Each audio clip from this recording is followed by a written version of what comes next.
Hi guys, it's me Chazza HD and welcome to the 2019 Singapore Grand Prix weekend, and today it is of course time for practice 2, which will be getting underway as you can see in the top left in just under 30 minutes time. Hopefully you guys, after the 2-week break since the Italian Grand Prix, hopefully you guys are doing well, and hopefully you will be today with me enjoying the session whether you're able to watch or not. But we, of course, earlier on, guys, had practice 1 in the Marina Bay street circuit in Singapore, of course, in the daylight. And the results were interesting, but you have to say practice 1 at Singapore is not really representative at all. So let's now get into those results. So Max Verstappen was P1 from Sebastian Vettel in P2. Lewis Hamilton P3, Valtteri Bottas P4, then Albon P5. And then Hülkenberg, Sainz, Norris, Kvyat and Gasly round out the top 10. And then from P11 to P20 is Ricciardo, Grosjean, Giovinazzi, Raikkonen, Stroll, Magnussen, Kubica, Perez, Leclerc and Russell. Now, 3 things to say after practice 1 is 1. The reason Charles Leclerc is 19th is because he had a gearbox problem in practice 1. He got stuck in 4th gear. Also, Lewis Hamilton, or rather his car, is currently under investigation because his fuel temperature that was measured before the session started, I believe, was 11 degrees Celsius warmer than it should be. I think that's what it said. So I don't know what kind of punishment could come of that if he is, or not he, but, you know, the team are found guilty. But we'll see what happens on that front.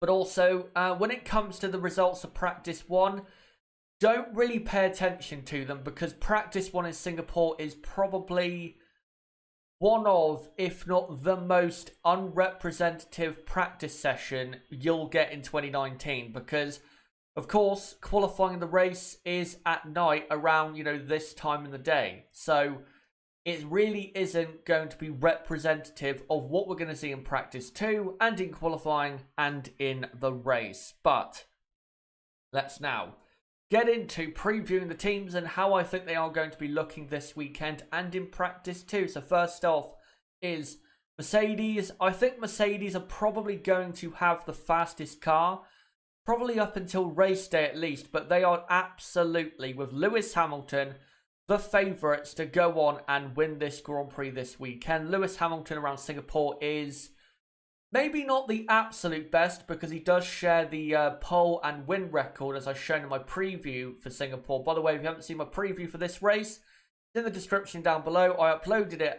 yesterday. Make sure to check that out. He does hold, I think, the equal poles and equal wins record with Sebastian Vettel around Singapore. But with that car this weekend, it's going to be very, very hard to stop him, and it's going to take someone of a very high caliber, not only of driver but also of car, to actually take him on in a fair fight and beat him, because he is going to be so quick in that car.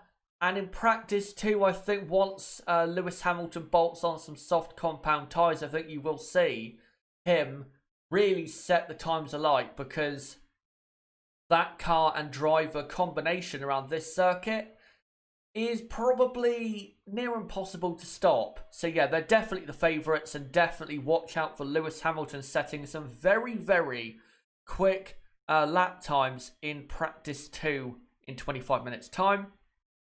Next up is Ferrari. For Sebastian Vettel, as you can see on your screen, this is probably his best track in Formula 1. But the problem for Sebastian is that he isn't in form right now, and he hasn't really been in form since the Canadian Grand Prix, as I talked about in my Sebastian Vettel video. If you haven't seen that, then make sure to check that out. I uploaded that on Monday. But yeah, Vettel, even though this is a great track for him, I don't think he's going to be getting the, you know, the best out of the car, or even more out of the car than's actually there. Because again, I just don't think Sebastian is quite, you know, in form at the moment. For example, last year at Singapore, I know the Ferrari car was not good, but he didn't exactly Vettel last year when, again, he was not in form, put in that great of a performance, because, again, he was not in the right state of mind, and his driving was not that good at that point in time. So even though this is a good track for Sebastian, and he probably will be ahead of Charles Leclerc, even though it will be close, I don't think Sebastian is going to be that great this weekend. Charles Leclerc, of course, has had a difficult start already to the weekend with a gearbox problem, but I'm sure he'll be fine for practice too, because also Ferrari, I think in practice on a Friday, used the Friday gearboxes. But pace-wise, as a team, Ferrari are going to be so far off the pace. So far off the pace. I know they brought quite a bit of upgrades to this race. They brought a new interesting upgrade to the underneath of the front nose cone. They brought a new floor, which is quite a bit different from the old floor. If those upgrades do work, then yes, they will be closer. But they're still not going to be close enough to put up a serious challenge to Lewis Hamilton or Max Verstappen or Valtteri Bottas. They're just not going to. So, you know, Ferrari, I think they're going to be 5th and 6th. The only way they can get higher than that is if a driver makes a mistake or Alexander Albon is really off the pace this week. And of course, Albon has never been at this circuit, so Albon is going to take time to learn this track. But pace-wise, for Ferrari, this is going to be a bad weekend. It really, really is. Next up is Red Bull. After the last two races where Red Bull were never going to be good anyway, they now come to a circuit where they know they are going to be competing for at least the podium and most likely competing for the race win with Lewis Hamilton and Valtteri Bottas.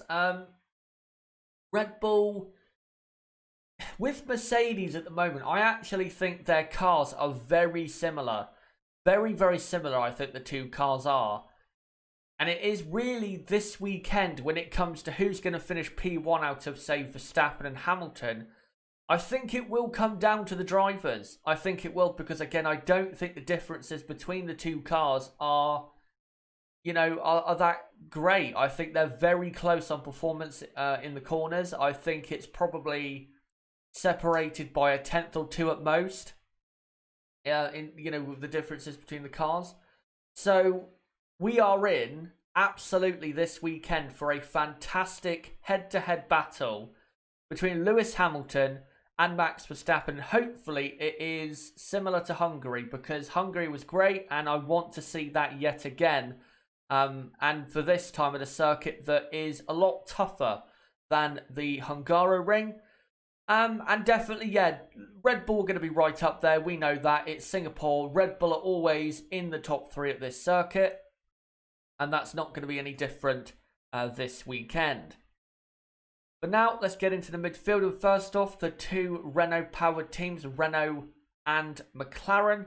For Renault, yes, the last two races, pace-wise, was very strong. But, as I said in my preview, that was because at low-drag circuits, when they run a low-drag setup, Renault have a good car. Look at, Monza, Canada, races like that as an example.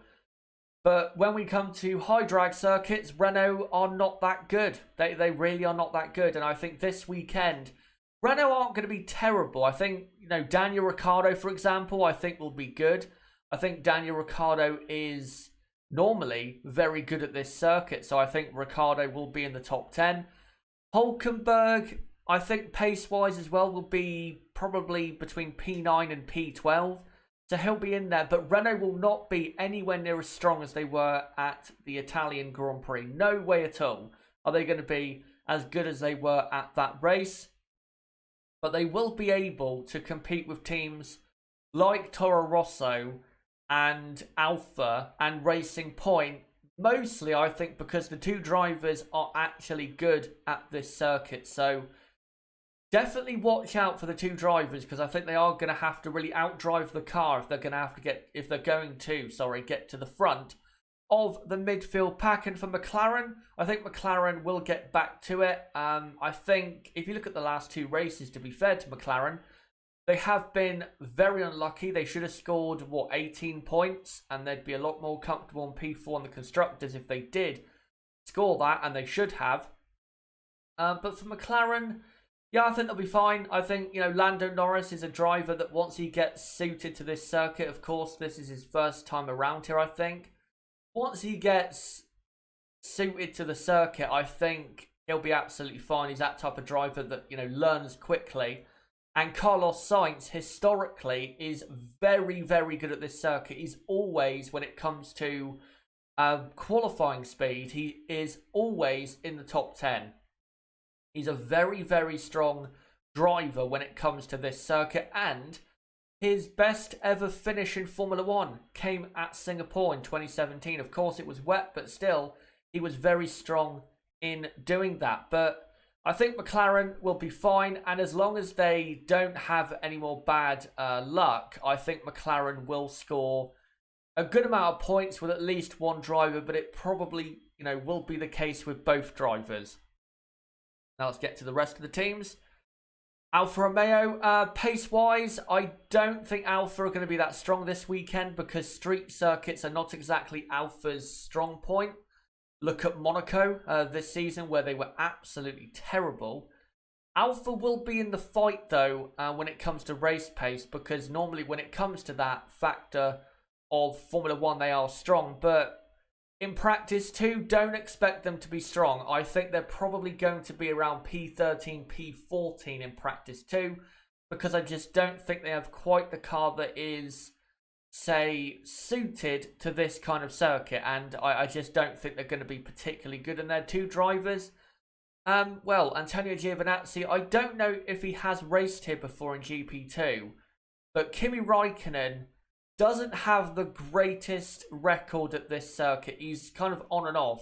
He blows hot and cold. So, yeah, this is not exactly going to be, a special weekend for Alfa. But in terms of the constructors and their current form, they have got to score points. Because if they don't score points this weekend and then have a mediocre weekend in Russia, then I think their season is basically over. So the next two races, and of course it's a back-to-back Singapore and Russia, they don't get it right in terms of the result. I think Alfa's season is over, so they've got to start performing now. Next up, Haas. There's no real point talking about Haas because they're going to be terrible. And they can't look after their tyres. So there you go. Next up is Toro Rosso. Historically, this is one of Toro Rosso's best circuits in Formula 1. They've been scoring points here even back to the first race in 2008. So yeah, Toro Rosso I think will be absolutely, with at least one car be in the top 10. And they could probably get both cars in the top 10 because again, historically, this is a great track for the Toro Rosso team. Daniel Kvyat, if you look at his history at this circuit, he is most of the time pretty good. Pierre Gasly, we can't quite say yet because he's only raced here in Formula 1 once, and that was last year where he didn't really do that well. So I'm not sure about Gasly, but I think definitely Daniel Kvyat will be the front-running Toro Rosso driver this weekend. And I think Toro Rosso are going to be strong, and hopefully they can start to, from their point of view, gain some ground back on Renault, because I like to see Toro Rosso still be in the fight there for P5 in the Constructors. Next up is Racing Point, and I believe the picture you're looking at right now is their new front wing. And Racing Point, if you didn't know, have brought a big new upgrade to the Singapore Grand Prix, including a new front wing. And this upgrade is going to be really their last upgrade of the season, because from now on, they are now going to be concentrating on 2020, because of course they don't want to start far behind like they did in 2019, where they turned up with a car in pre-season testing this year where, half the car or most of the car was a 2018 car. So, if this upgrade does work, I think Racing Point should be in the fight for the top 10. I don't think they're going to be at the front of the fight because, again, as I've said before, historically, Racing Point are not that great here. So I think Racing Point will be around P10 and P11, but I don't think it'll be a P7, P8 type of, position for the team. And also, the two drivers are not historically good at this circuit. Perez has never really had a great result here, and Lance Stroll was, he's never also really gone that well here. I think in 2017 he did score on the wet, but is not really ever going to reign around this circuit. So yeah, Racing Point, they'll be in there, but they won't be very, very strong. But let's hope that the new updates to the car do work. And finally is Williams, and of course Williams are going to be at the back because they have the worst car all around in the field. But before I come to you guys in the chat, there is 3 things I want to talk about, and I guess the first 2 things are news, and the other thing is an interesting story that's come out that I really want to share with you guys because it is mental. It is a wild, wild story with someone that historically I and you guys in the chat do not like. But of course, news came out yesterday that Robert Kubica will be leaving the Williams team for 2020, and by the sounds of it, he is leaving Formula 1, and even if he tried to get a seat in Formula 1 for 2020, he will be unsuccessful because simply Robert has proved in 2019 that he isn't the driver he was, and he's not good enough for Formula 1 anymore. He isn't. He has been pace-wise way, way, way too far off his teammate, George Russell. Yes, he has scored a point, Kubica, but we know why that happened. And yeah, Kubica simply is not good enough. So he had to go. He really did have to go. He was not doing quite what Williams would have wanted from Robert Kubica. Now, when it comes to replacements, the person I think will get it is Nicholas Latifi because he's currently second, I believe, in the F2 Championship. So he is doing well and driving well. And also, in a couple practice sessions, Latifi was actually faster than Kubica when Latifi did a free practice 1 session. So Latifi, I think, is absolutely faster than Robert Kubica. But also, he does have money, does Latifi. His dad is very, very rich. So I think absolutely it'll be Nicholas Latifi in that car. There's been rumours, about Nico Hülkenberg. Because, of course, as we'll get onto later, he is currently without a seat for 2020. There's even small talk about Jamie Chadwick. That would be great, but I want to see her in F3. I want to see her in in a field of drivers where you can compare her against some very good drivers, at the young age that she is at. So I don't think she is quite ready.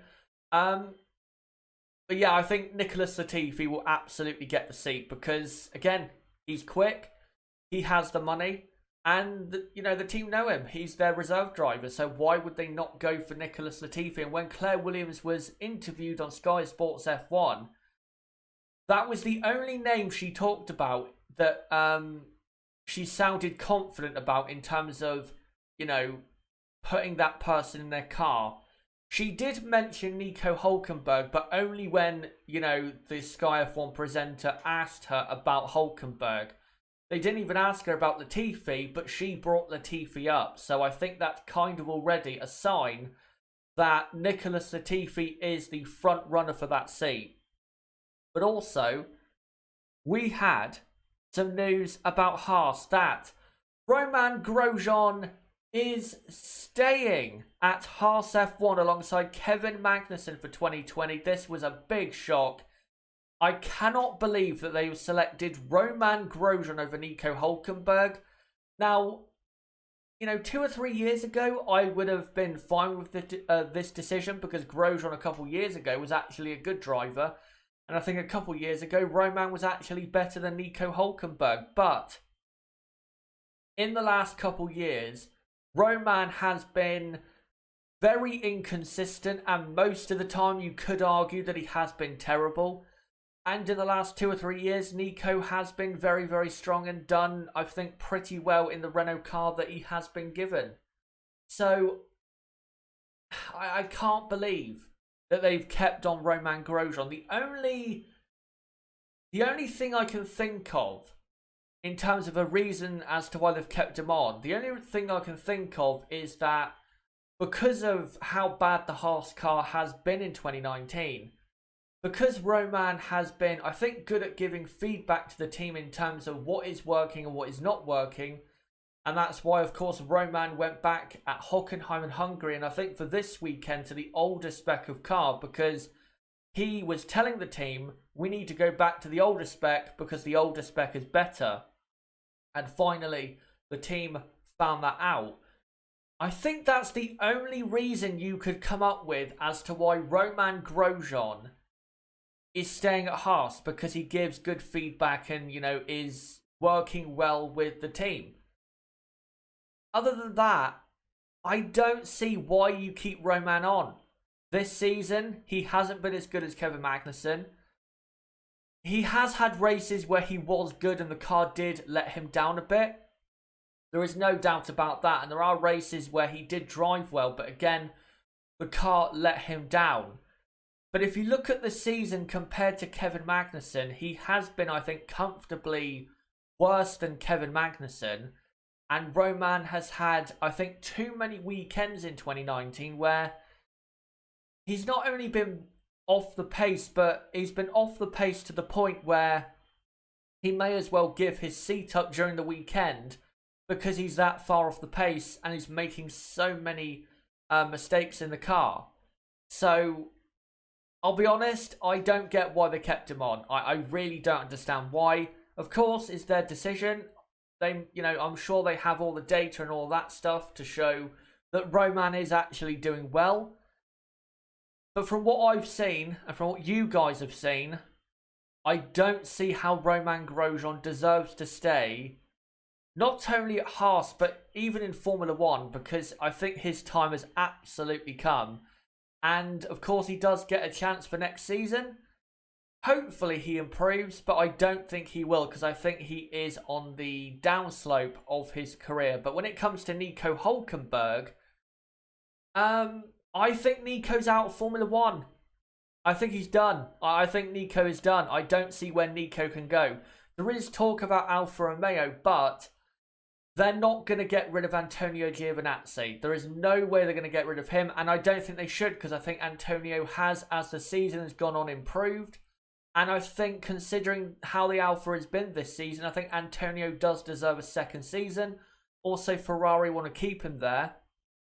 And I don't think, that there's any point really getting rid of Antonio Giovinazzi. I just don't. I don't think there's any point in doing that. And also, when I think Karun Chandhok said this after Monza or during the Monza weekend, that when he took Antonio's dad on a hot lap in one of those McLaren road cars, that Antonio's dad said to Karun that he was about to sign a contract for 2020, was Giovinazzi. So, yeah, I think it will not be Alfa Romeo when Nico Hülkenberg is going. If Sebastian Vettel shockingly retires, then there's Ferrari, and I think he could be a good number 2 to Charles Leclerc. But if he doesn't retire Sebastian, then Nico's out of Formula 1, and he doesn't deserve to be out of Formula 1. He does deserve to be in Formula 1. I don't think he deserves to be in a top team. He's not that good. He deserves to be in a midfield team like an Alfa or a Haas, but he just hasn't got the opportunity. It is very sad, but as we saw with Esteban Ocon in 2018, these things happen.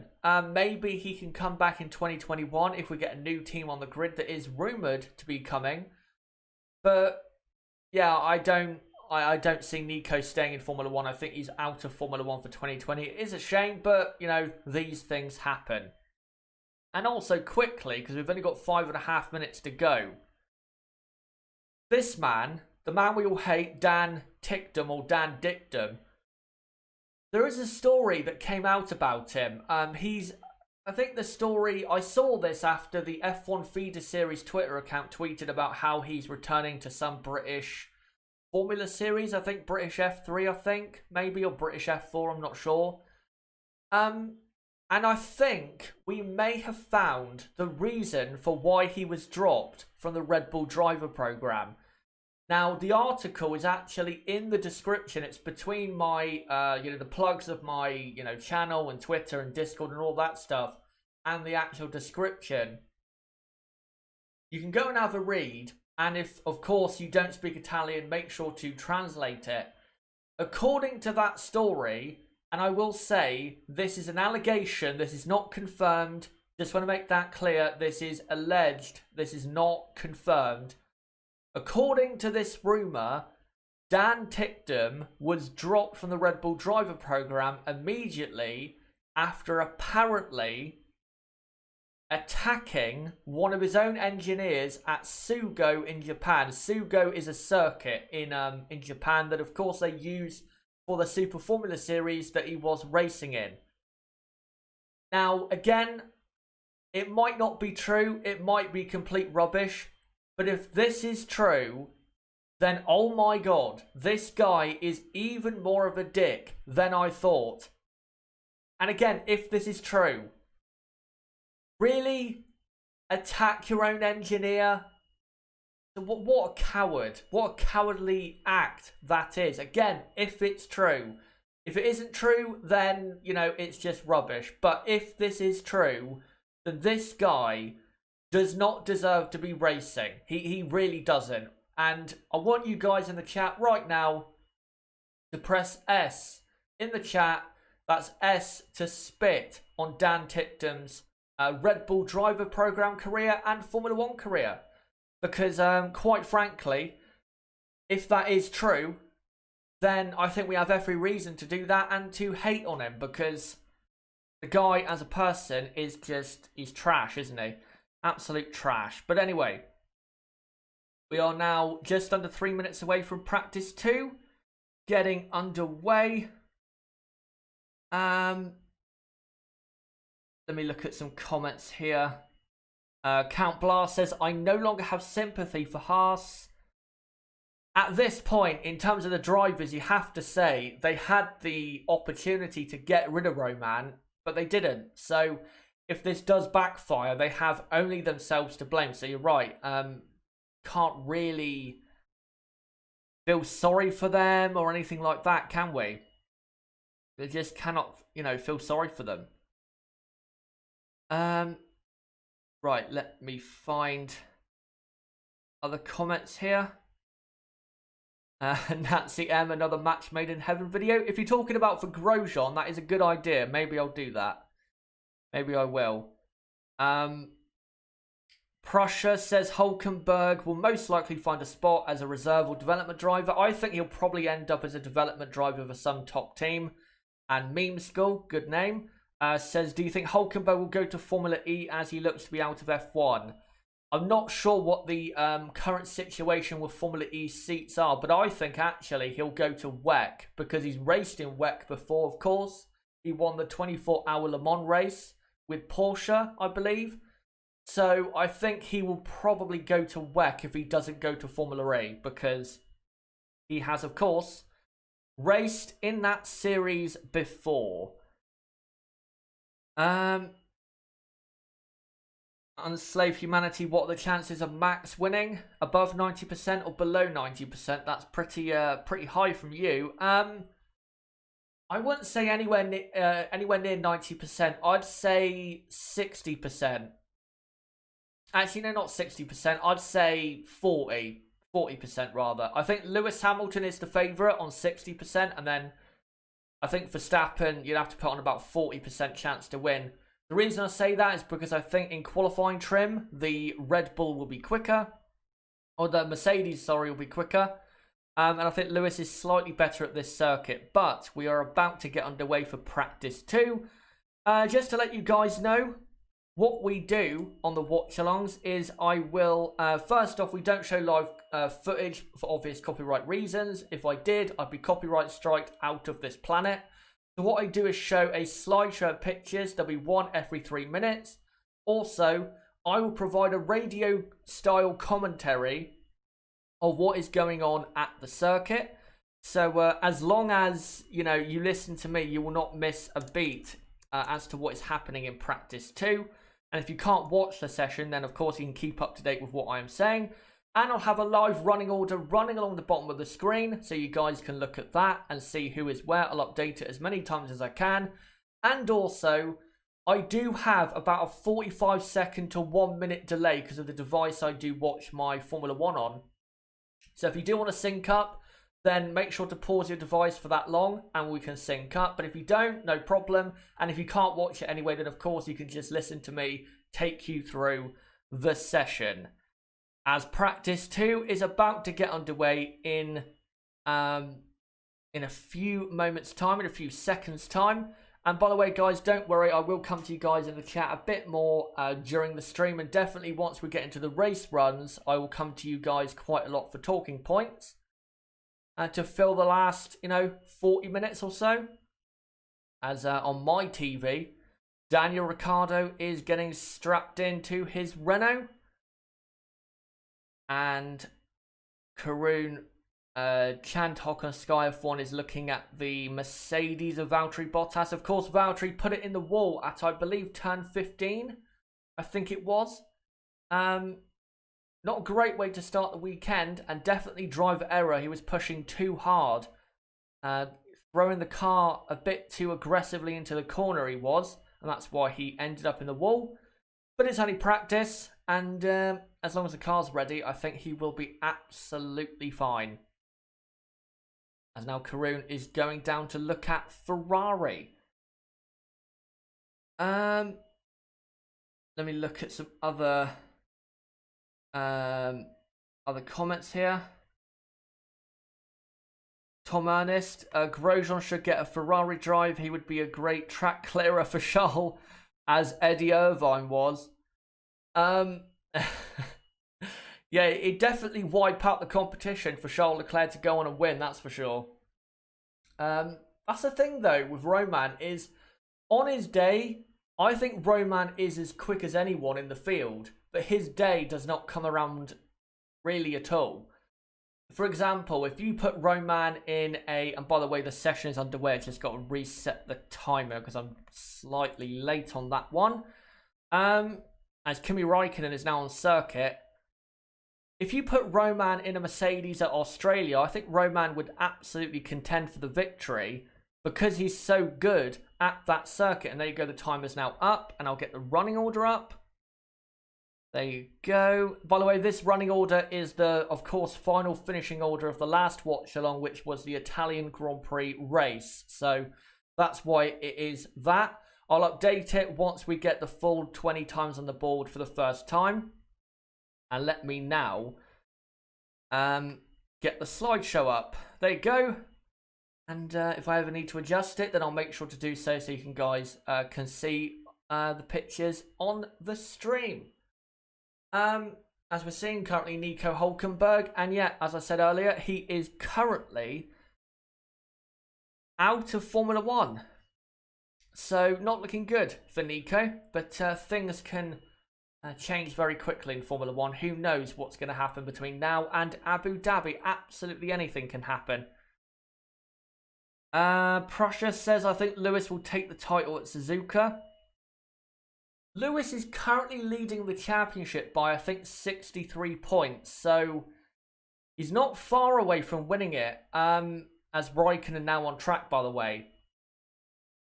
If Hamilton and Bottas finish 1 and 2 for every race until the end of the season, now to Abu Dhabi, then I think Lewis would win the championship at Mexico.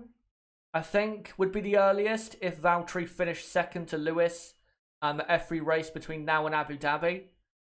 And of course, Lewis won his last 2 titles at Mexico. So it's probably going to be Mexico or Suzuka. Hopefully it's Suzuka because historically world championships are won at Suzuka, and I think it would be great to see Lewis, be able to celebrate winning a world championship at a circuit that all the greats have won the championship at. Senna, who else has won the championship there? Schumacher, I think. Yep, Schumacher, of course. Mika Hakkinen, Sebastian Vettel. So it'd be great for Lewis to experience winning the world championship at a circuit where, again, historically, drivers do win the championship there. And it does tend to be at times a title decider. As Kimi Raikkonen starts his first flying lap of practice 2, as Antonio Giovinazzi is now on circuit, and so is the Haas of Kevin Magnussen. Kimi Raikkonen is on the medium compound tyres. Let's see what the Kimster, the Iceman, who's had 2 terrible races, can do in Singapore. As he now comes down to turn 10 and then 11. Very fast sequence of corners around the Anderson Bridge. And he now comes through turn 12 into turn 13. And now, between 13 and 14 used to be a straight. But now, it's not only just a straight, but it's a straight with DRS. We have 3 DRS zones this weekend. Again, the straight between turn 13 and turn 14. The pit straight, of course, and the straight between turn 5 and turn 7. So, yeah, 3 DRS zones. Hopefully, that increases the racing. I don't think it really will, but you never know. Could happen. As Raikkonen coming to the end of his first run. And what time does he do? Of course, he'll go P1, and he does a 43.9 on the medium tyres. That's not very quick from Kimi Raikkonen. As a Williams is coming out there. Also on circuit, we've got Grosjean, Albon and Kvyat. As here's a replay of Kimi Raikkonen's face cam, being able to look into the eyes of the Iceman. And they're just showing him getting a bit of a tank slapper on the exit of turn 3. Going into 4 and 5. Here is Antonio Giovinazzi, Kimi Raikkonen's teammate. And yeah, we have Grosjean, Magnussen, Albon, Kvyat, Russell, Kubica and Norris on an outlap. As Antonio is on the hard compound tyres. And the hard compound tyres in practice 1 didn't actually look that bad. As Albon gets out of the way of the Alfa Romeo, as Antonio comes into turn 19 with Valtteri Bottas crashed. And now comes up through the final couple corners, and Antonio, who is not really running it close to the wall, comes to the line and does a 146.0. So that's a very slow time, but he wasn't really pushing that hard. He wasn't exactly getting close to the walls. As now Alex Albon and the 2 Haases now start their first run of the session. Just to let you guys know though, don't forget to subscribe for more content like this, as we've currently got a yellow flag in sector 2 for some reason. And now it's gone green. We do watch-alongs for practice 2 qualifying and the race for every race weekend, and we'll be doing it this weekend, of course, in Singapore, so don't forget to subscribe for that. Bottom right of the screen, you can subscribe right there, or go to my homepage, subscribe, and hit the notifications bell. And also, we do the watch-alongs consistently for every weekend. Again, so don't forget to subscribe for that. And also, hit the like button, because it really does show me if you guys, do enjoy the content, and it does help out the channel. As also Kvyat, Russell and Kubica have started a lap. And Lando Norris now starts a lap, and Carlos Sainz now comes out on circuit. So we've got about 10 cars on circuit. As Kevin Magnussen goes P2 in the Haas. Don't know what tyres he was on, but he goes P2. Probably medium tyres, to be honest. And here comes Norris on the hard tyres through turn 5. And now on to the second DRS straight off the circuit. As Pierre Gasly in the second Toro Rosso comes out. Now comes out Sergio Perez. As Lando is on the hard tyres and catches up to a slow Alfa ahead. Alex Albon now goes P1. Don't know what tyres he was on, but he does go P1. Norris, though, was actually quicker in the first sector by about 1/10 of a second. As Kvyat now goes P3. As Norris now coming through turn 11, turn 12, and now down to turn 13. And now enters the final DRS straight of the circuit. As Russell now goes P1, but that's probably because Russell is on the soft compound tyres, because I don't think the Williams is that quick. It's definitely not as quick as the Red Bull. That'd be very shocking.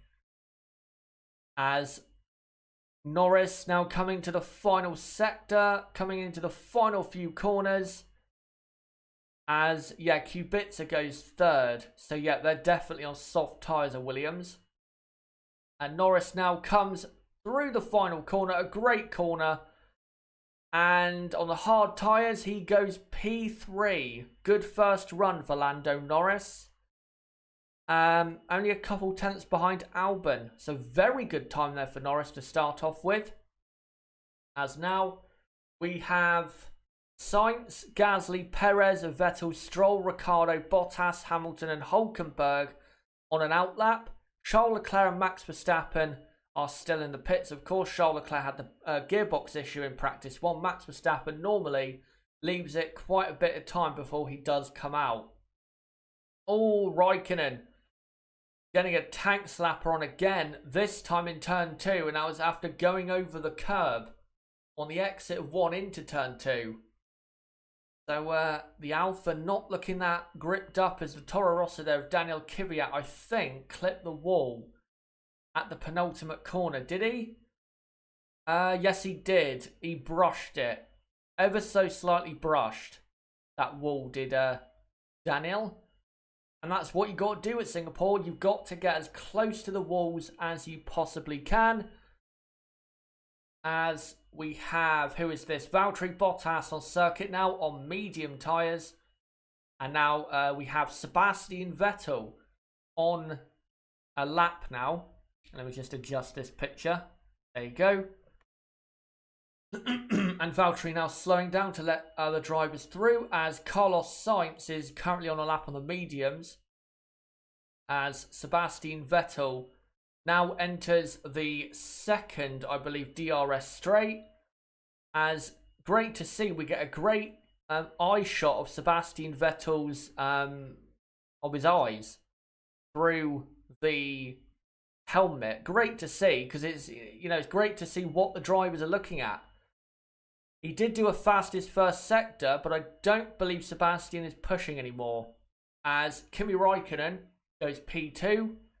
Don't know what the yellow flag was for, but I'm sure we'll find out soon. Carlos Sainz goes P3 on a 43.5.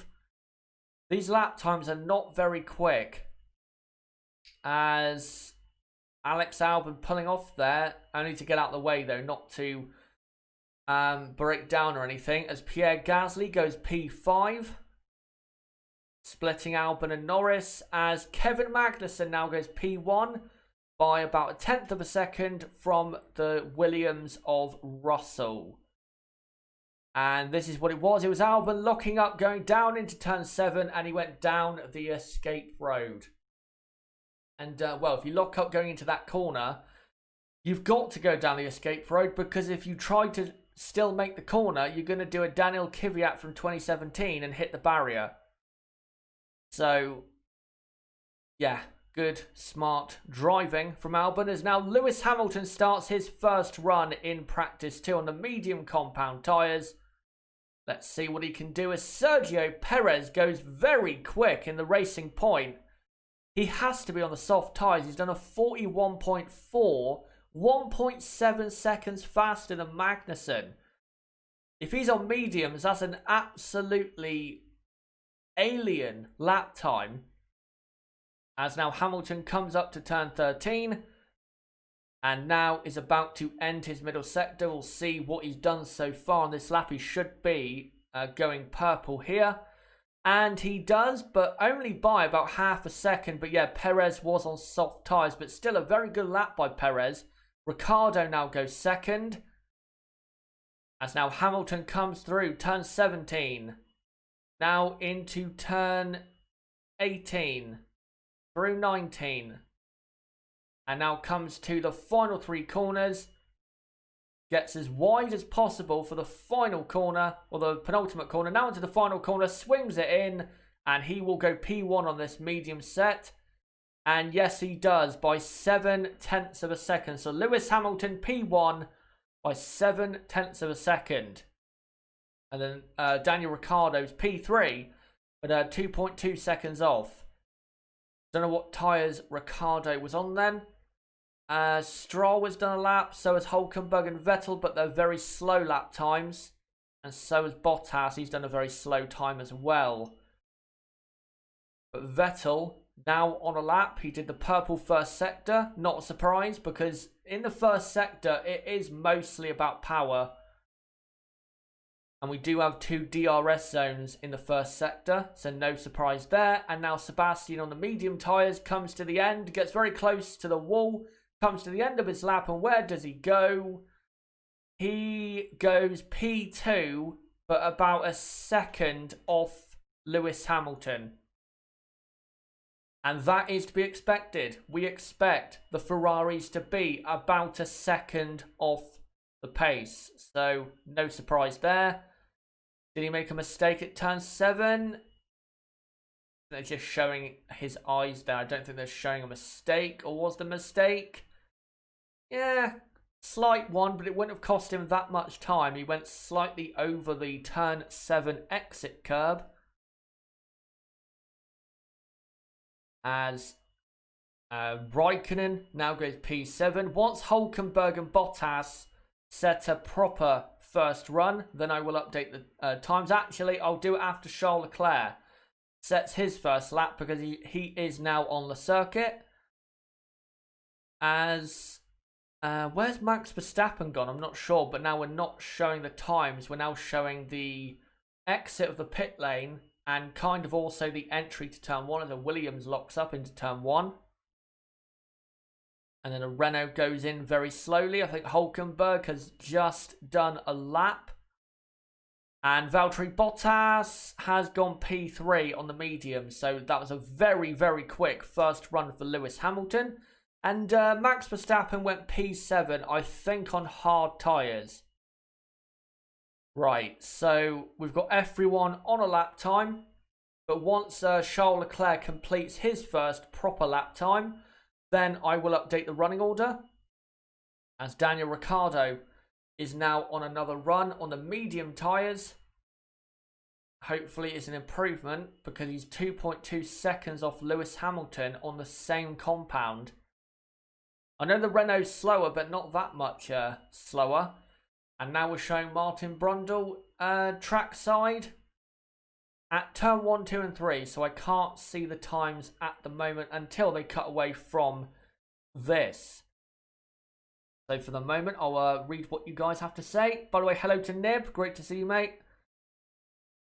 Let me look at some other comments here. Show us the Haas F1 team livery. I think I'll have a picture of that later on, and you'll see that the livery is the same, except the Rich Energy text is gone. It's still black and gold, but the text of the sponsor is gone. Because, of course, they have now officially parted ways with their title sponsor. So, it's the same livery, just doesn't have that text on it. Let me look at some other comments here. If I can. How poor is Bottas? Asks Lorenzo Bailey. I don't think Valtteri is actually that bad. I think what you've got to admit is that, you know, he is at times going to look terrible because his teammate is Lewis Hamilton. You know, Lewis Hamilton is the best driver on the grid. There is no doubt about that whatsoever. So, you know, Valtteri could put in a lap that is absolutely incredible, but Lewis might still get pole because it's Lewis Hamilton. So, I think Valtteri is honestly made to look bad, or not bad, but made to look worse than he actually is because his teammate is Lewis Hamilton. if you put Nico Hülkenberg as Valtteri's teammate, Valtteri would wipe the floor with Hülkenberg and win the World Championship. So, you know, I think Valtteri is actually having a very good 2019. And let's not forget that at Monza, if Raikkonen had not crashed out of the final corner in qualifying on his first run, Valtteri was actually going to get pole position, but he had to lift off, and that cost him the time that would have put him onto pole. And then in the race, he was the better driver in the race. So I think Valtteri's doing absolutely fine. But again, when your teammate's Lewis Hamilton, you're going to look worse than you actually are. And where's Charles Leclerc gone? He has gone P3. So let me now update the order. So it is Hamilton in P1 on the medium tyres. Sergio Perez is P2, but he's on soft compound tyres. So he definitely is not within half a second of that Mercedes. No way at all. But he is looking quick compared to the rest of the midfield. Of course, again, the new Racing Point, or the Racing Point, has new upgrades as Valtteri Bottas now goes P2. Let me update that quickly. So Bottas up to P2. And then it is Perez in third. Charles Leclerc is fourth on mediums. Max Verstappen is fifth on hard tyres. And then Sebastian Vettel is sixth on mediums. Seventh, I've got a yellow flag. Seventh is Carlos Sainz. And Red Bull went deep at, I think, turn 13. It's Alex Albon on the hard tyres, and he has broke his front wing. And no, it's not at turn 13, it's at turn 10, where the old triple chicane used to be. So, not great for Albon. You have to say Albon is, I know it's his, first time around this circuit, but he really has not been that good this weekend so far. He didn't look that great pace-wise compared to Verstappen in practice one, and they were probably running, similar programs. And now he's gone and hit the barrier. I'm going to see why. So coming down into turn 10, and yeah, he goes to turn in and simply brakes way too late, locks up and goes straight head on into the barriers. He has pulled out of the barriers, so he is now coming back to the pits without a front wing. But yeah, that's not a good way to start the session, is it, for Alex Albon on the hard tyres? And thankfully for him, only the front wing was broken. And hopefully we'll get back to the running order on the screen in a moment, once they show it again, as they continue to show Albon without a front wing. Only the nose cone is staying on. So, Carlos Sainz is P7, Stroll is P8, and then it is Kvyat in P9. Daniel Ricciardo is P10. Now they've cut away from the running order again. Very annoying that they do this, Sky F1. They constantly cut away for stuff that we don't really need to look at. I mean, yeah, we're looking at the Red Bull right now to see what new parts are on it, but, it's not that interesting, to be honest. I'd rather see a car on the circuit, but we're not seeing that right now, as Albon gets put back into his garage. Right, so hopefully, yeah, they bring the order back, because I need to do the rest of the top 10. As the Pirelli mechanic there looking at the tyres. And now all the Red Bull mechanics stand in front to block everyone's view. So it's Pierre Gasly, then P11. Raikkonen is P12, and then it's Magnussen 13th. Giovinazzi is 14th, and then it is Norris and Hülkenberg in 15th and 16th place, I believe. Yeah, it is. So Norris is 15th, Hülkenberg is 16th, as we're seeing a replay of Leclerc waving his hand to a Racing Point driver of Lance Stroll for getting in his way, and he did. He really did get in his way. I think Stroll might get a reprimand for that because that was quite dangerous what he did. And then it is Russell 17th. Robert Kubica is 18th. And then Albon is actually in 19th place, I believe. Yes, he is. Because he only did his time so far on the hard compound of tyre.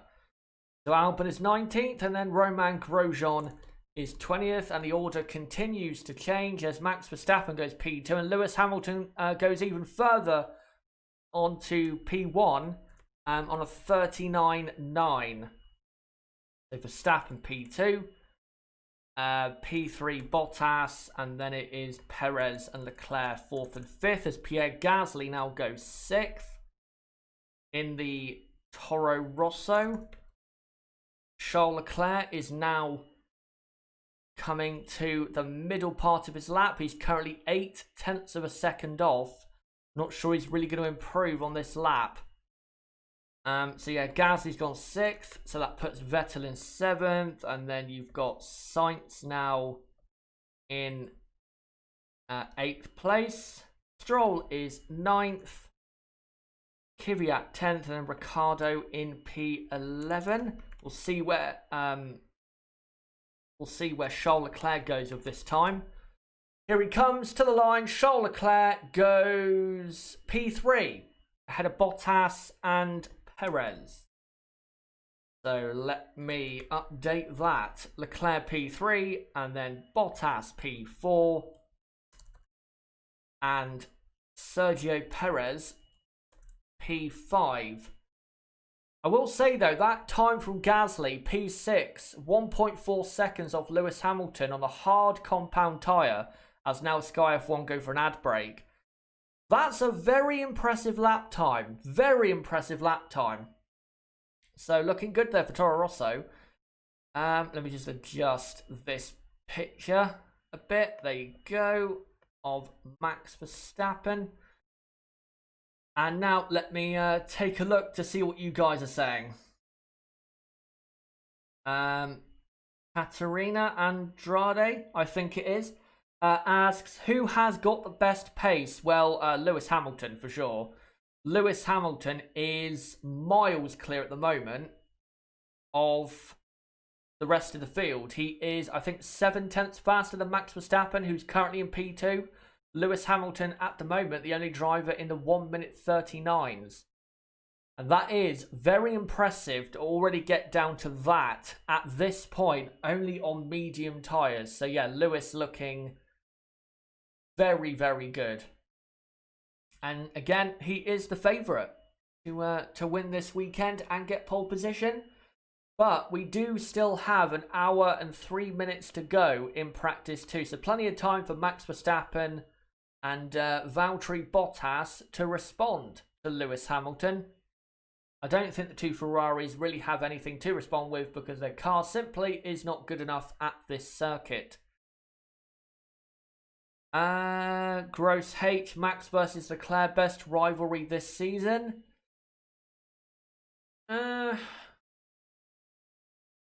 Kind of.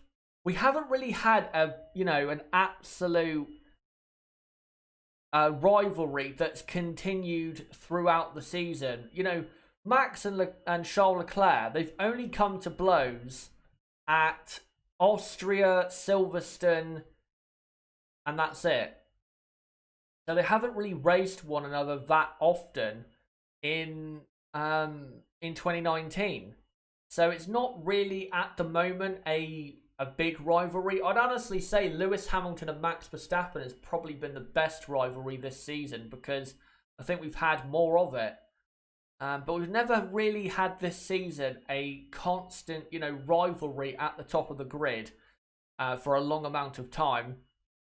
But one thing I will say is I'm expecting Max Verstappen and Charles Leclerc, if their cars do improve, I am expecting them to consistently compete with Lewis Hamilton for race wins and the World Championship in 2020. But again, their car has to be of standard. If it isn't, then it's really going to be tough to see them beating Hamilton in 2020. And at this moment, I would still make Lewis Hamilton the favourite to win the championship in 2020. Because, you know, he's in the best team and he is at his absolute best. Right, let me read out some other comments. Robert says the best rivalry this season is Hamilton versus Hamilton. Caldini, Renault not looking good.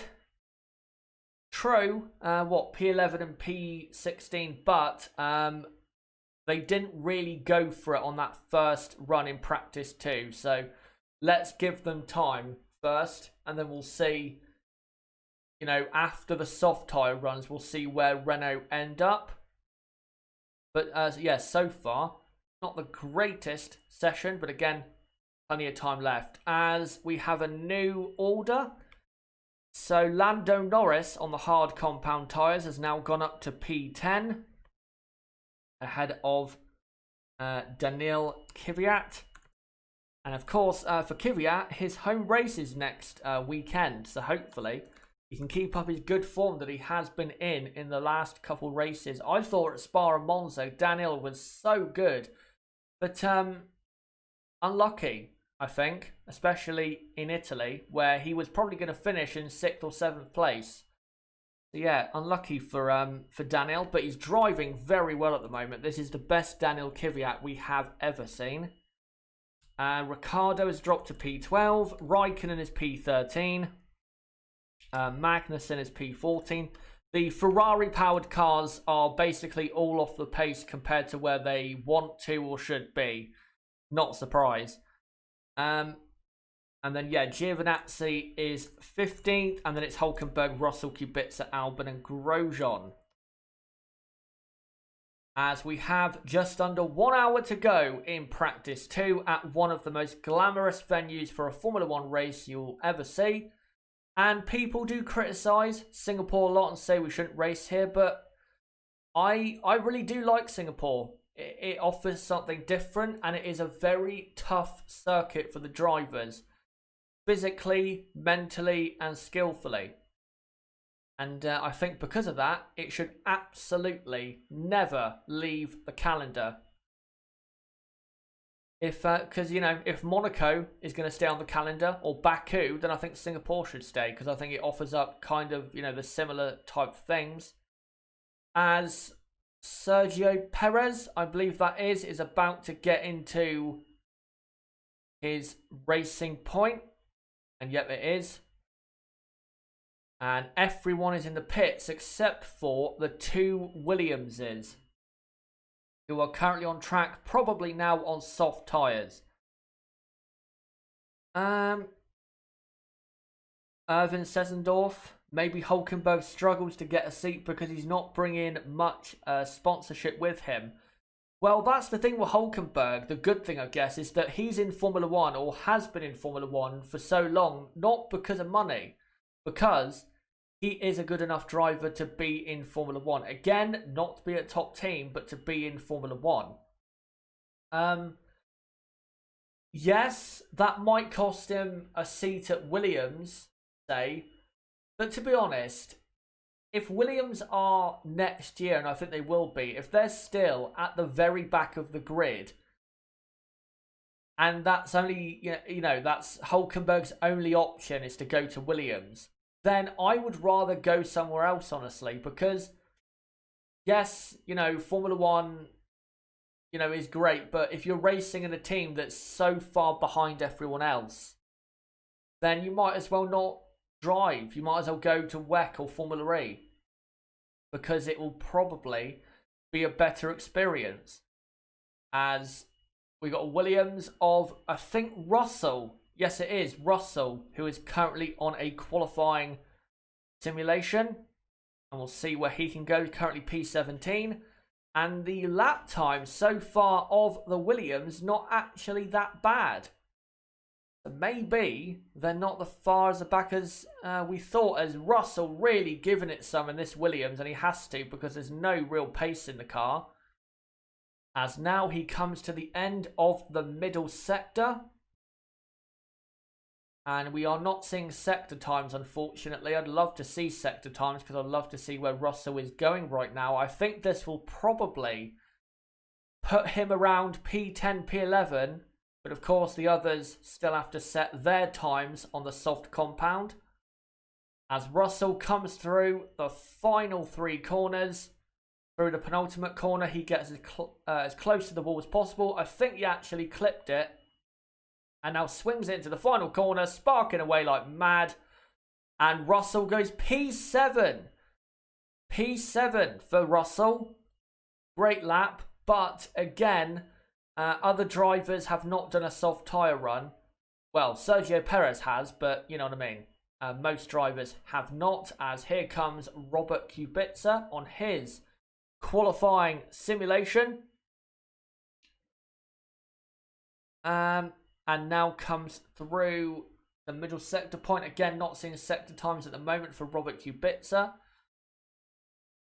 as he's now coming into the final few corners.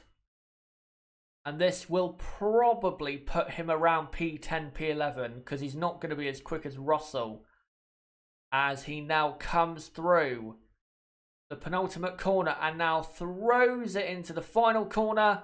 He definitely looks nowhere near as quick as Russell, and he only goes P14, about 0.6 of a second slower than Russell. That's quite embarrassing. By the way, for anyone asking about the Haas livery, there you go on the screen. You can kind of see it. It's the same, but again, the Rich Energy text is no longer there. So there you go. And once everyone, by the way, completes their soft tyre run for their qualifying simulation, then I will update the order once again. There's no point doing it now, because if I do it now, it won't mean anything in about 5 minutes time, because F1 is about to go 2.5, well, not maybe not 2.5, but 1.5 seconds quicker on a track that is gripping up all the time, and on the soft compound tyres that are very soft for this race. As here is Alex Albon out on circuit on the soft tyres, currently 19th, but he will go much quicker than that. And really, if he wants to be close to Max Verstappen this weekend, he has to go P2 with this lap at the moment, because if he goes slower than Verstappen, who did his lap on hard tyres, I believe, then Verstappen is going to be miles ahead of him this weekend. As now Albon comes through turn 11, 12, 13 and 14. Or sorry, not 14, but turn 13. Right, let's look at some comments as we wait for this lap. Well, says McLaren IndyCar. For Hulkenberg, Zach Brown actually in the team principal press conference came out and said that he offered Hulkenberg a seat for McLaren's IndyCar team, but Hulkenberg does not want to race around ovals for obvious reasons, because it's very dangerous. A lot more dangerous than, you know, racing, I think, at proper Formula 1 tracks. As Verstappen, or not Verstappen, now Albon comes through the final corner, as Max Verstappen is now on circuit, and so is now Daniel Ricciardo and Nico Hulkenberg. And Albon starts his first qualifying simulation lap. Let's see what he can do. Again, he has to go probably P2 with this lap, because if he doesn't, then he will be miles behind Verstappen this weekend, as his car, his Red Bull, sparking away like mad. As he comes on to the DRS straight, heading down to turn 7, and Williams on the inside pulls over to let him through, and Albon only a 10th off Lewis Hamilton. But he should go quite a bit quicker in this middle sector. Let me just update this or readjust this. There you go, to see the alpha.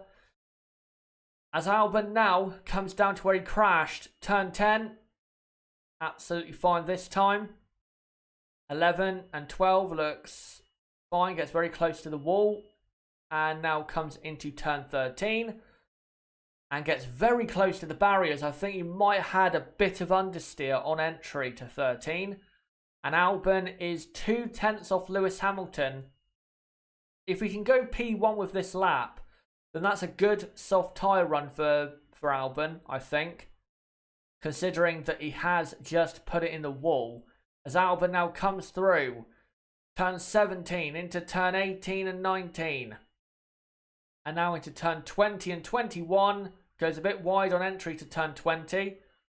And now comes to the final corner. And Albon's sparking like mad. Where does he go? He goes P1 by half a tenth. And again, considering he just put it in the wall, that's a good first soft tyre run for Alex Albon.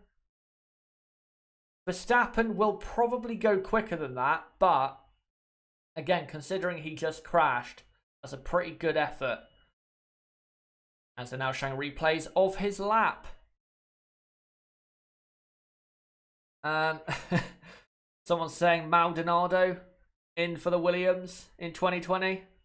Well, if they want to go bankrupt through damages, then yeah, absolutely. And I think, yeah, Albon, the reason he was sparking so much was probably because he went so wide on the exit of the final corner. And here comes Lewis Hamilton throwing the car through the first couple corners.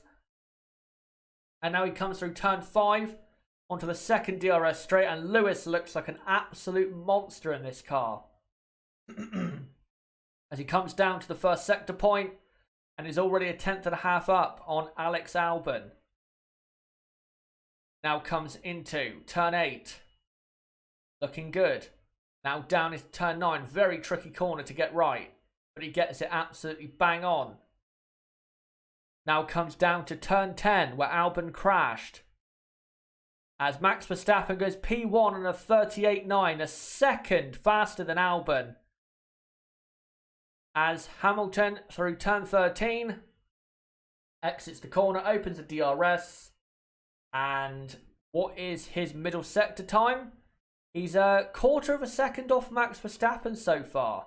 That's interesting. Definitely improving his time, but not enough to go P1 as Hulkenberg goes P4 on the soft tyres. Hamilton now comes into turn 18 and 19. Car looking lively as ever. Now into 20 and 21.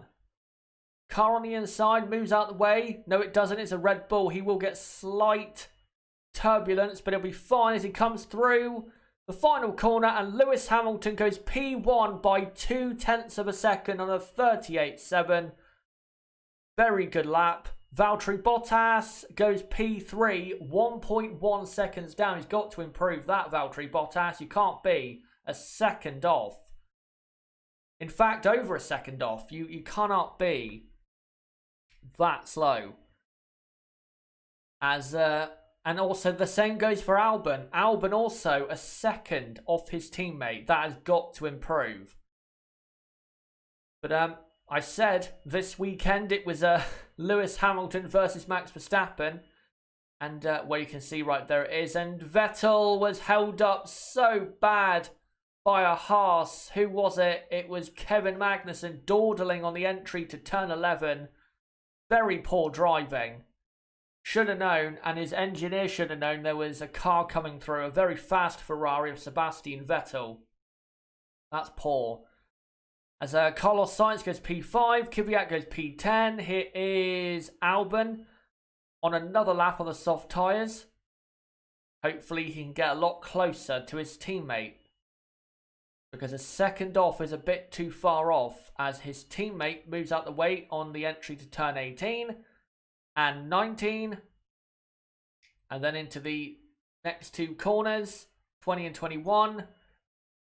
Gets as wide as possible on the exit. And this doesn't look like a great lap. I don't think he's going to improve. No, he doesn't. He goes about a second slower than he did the previous lap.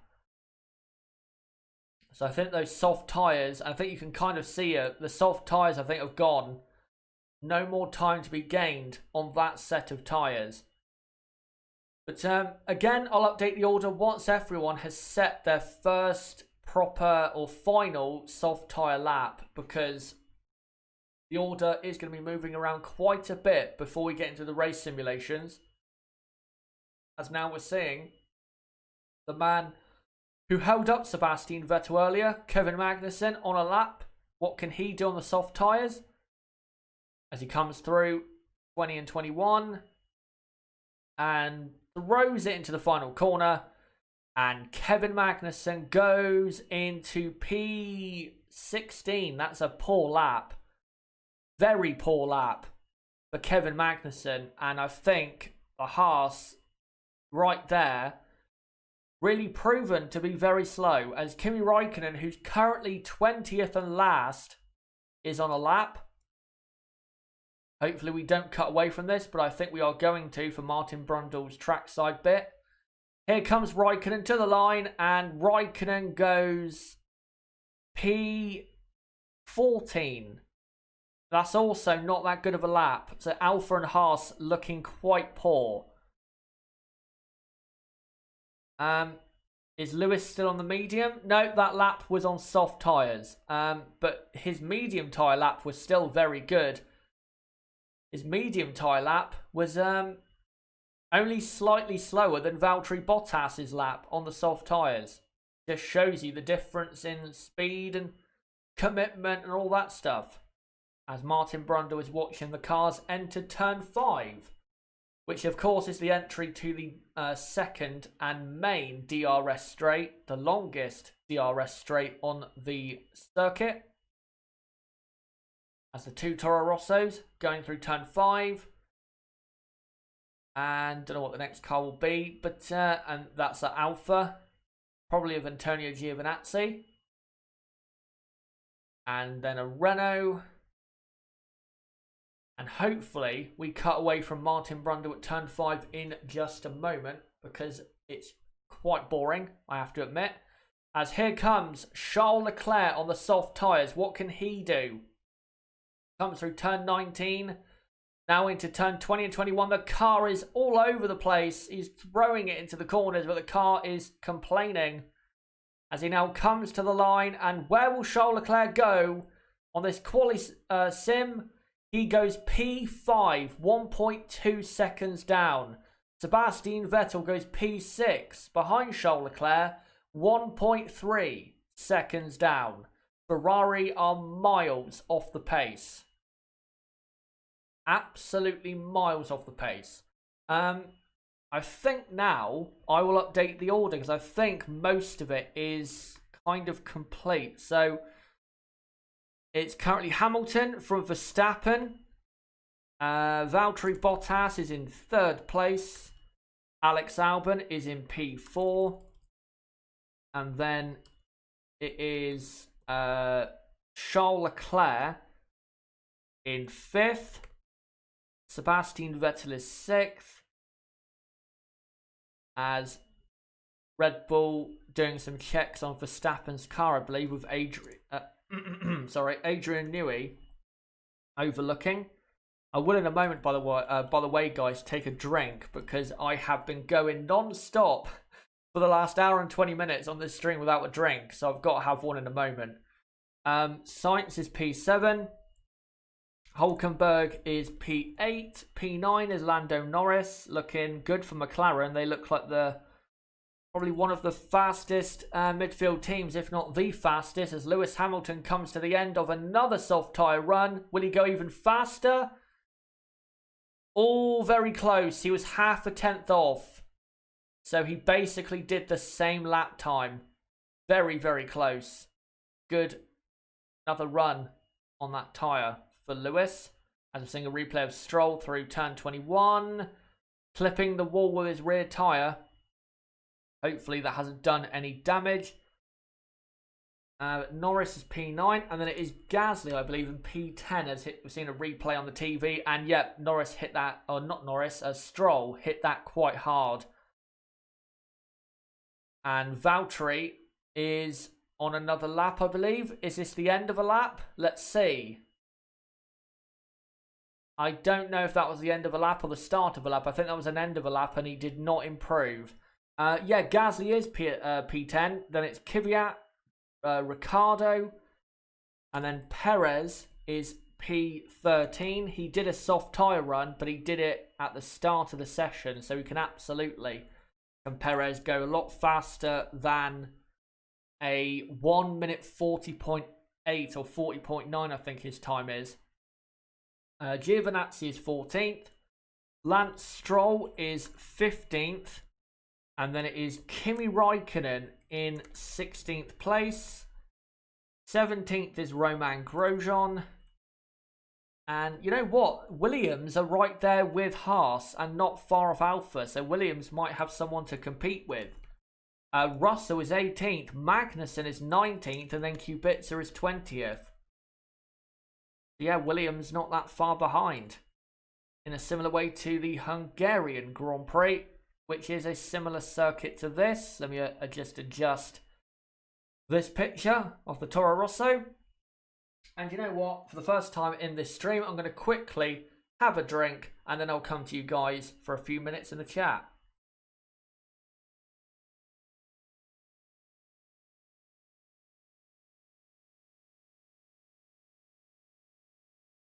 Right. So let's see what you guys are saying. Verstappen, this is someone commenting, saying Verstappen is the best ever. Give him a Mercedes and he will win it all. If he was in that car this season, and let me adjust this picture now. He would absolutely be contending for the championship because I think he has, in 2019, been right there with Lewis Hamilton at least, if not better. Only slightly though. So, yeah, I think, you know, he could absolutely do it. But, you know, Red Bull are looking very good at the moment. I think Red Bull are, with Honda, an up-and-coming prospect for the World Championship in 2020 and 2021 and beyond. So, there's no reason why Max Verstappen can't win it with Red Bull. I mean, Red Bull are more experienced, or, you know, they've won the championship before this Ferrari team has. No, the last championship Ferrari had was what, 2008 with the constructors. The last team that wasn't Mercedes to win a championship was Red Bull. So there's no reason why he can't do it with Red Bull. I think he can absolutely do it with Red Bull. As long as Red Bull and Honda together keep improving the car, I think Red Bull will be contending for the World Championship probably in 2020 and absolutely from 2021 on. No doubt about that whatsoever. Is Ferrari's new nose working? That's from... can't quite see the name there. It's gone away. Is Ferrari's new nose working? I don't think so, because they are over a second off Lewis Hamilton. So, no. It's not working. Not to the point where you'd say Ferrari can actually compete for a podium. I don't believe they can this weekend. And as I said a couple weeks ago, if they are 1.2, 1.3 seconds off in qualifying tomorrow, they could get lapped in the race because qualifying is normally, pace-wise, the best Ferrari have to offer.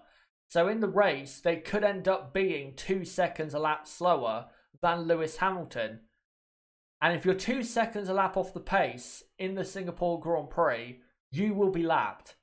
No doubt about it. You will get lapped at some point. Unless there's more than one safety car. So, yeah, Ferrari, they're miles off the pace. No surprise, we knew that, you know, coming into this weekend, as Sebastian Vettel's actually gone P3, you know, we knew this weekend Ferrari would be comfortably off the pace. So it's not a surprise. And what the hell is going on there on the TV? A replay of a racing point and a Haas of... The Haas was Magnussen. And the other driver, I think, was Lance Stroll. They're both trying to go for a lap, and then Stroll, I think, oh no, it was Perez, gets going on with his lap and squeezes Kevin up against the wall. on the exit of turn 21, the penultimate corner. Why was he doing that? That is very weird. I've never seen that before at this circuit. Let me just update the order. Sebastian Vettel is P3. But again, yeah, Ferrari, they never came to this race thinking they'd be good. And they're not going to be. They just don't have the car. Aerodynamically, they don't have anywhere as much grip as Mercedes and Red Bull do. In fact, if you take away the straight line speed that they have from their low drag design and from their power unit, if you gave them the same straight line speed as a Renault, I think Ferrari would be in the midfield this weekend. That's how slow they are around this circuit. That's how bad their aerodynamic package for 2019 has been. At high aero circuits, you can honestly make the case for them being a midfield team, grip-wise, at circuits like Hungary, Monaco, and Singapore. The only thing that's keeping them in the top 3 teams is their power unit when it comes to these circuits. So, yeah, Ferrari miles off the pace. No surprise about it. As Nico Hülkenberg now starts on the soft tyres a race simulation run, as we are now 35 minutes to go in practice 2. And you know what? I think it is that time, guys, where now, whatever you want to talk about, guys, or whatever you want me to talk about for the next 35 minutes, let me know in the live chat. And we'll just have a chat, basically, for the next 35 minutes whilst the teams complete their vital race simulations to gather data for what tyre wear will be like on Sunday. And I think the order I now have on the screen is absolutely correct. Yes, it is. So there you go. Yeah, let me know in the live chat what talking points would you like me to talk about. Femi CEO, hypotheticals is not reality. Vettel struggling with Ferrari. Second drivers struggling with Red Bull. Max can struggle in a Merc. Yeah, it is definitely a different car to the Red Bull in terms of the way it handles. But Max Verstappen, as we've seen in his career so far, he does adapt very quickly. I think it would take time for Sebastian Vettel to adapt, because he does take time to adapt, does Sebastian Vettel. But let me just look to see if I've got any super chats. No, I don't. And yeah, I'll wait to see what you guys want me to talk about. Sashin BS, can McLaren take it to Ferrari maybe this weekend? Again, if Ferrari had the same amount of power output as Renault, I think McLaren would probably beat Ferrari this weekend. But because Ferrari have such, great straight line speed in the first sector where there's 2 DRS zones, that is what is keeping them ahead of the midfield, when in reality they are a midfield team aerodynamically at a circuit like this. So this weekend, I think Ferrari will keep ahead of McLaren, because I don't think McLaren will be able to overtake them even if they do get close. But again, aerodynamically, I think McLaren this weekend probably have the 3rd best package on the grid. And that's a good thing for McLaren, because when we came to this race 12 months ago, McLaren were terrible. I know they got a good result in the race, but that was mostly because of Fernando Alonso getting the best out of the car. As Carlos Sainz now starts his race simulation on the soft compound of tyre.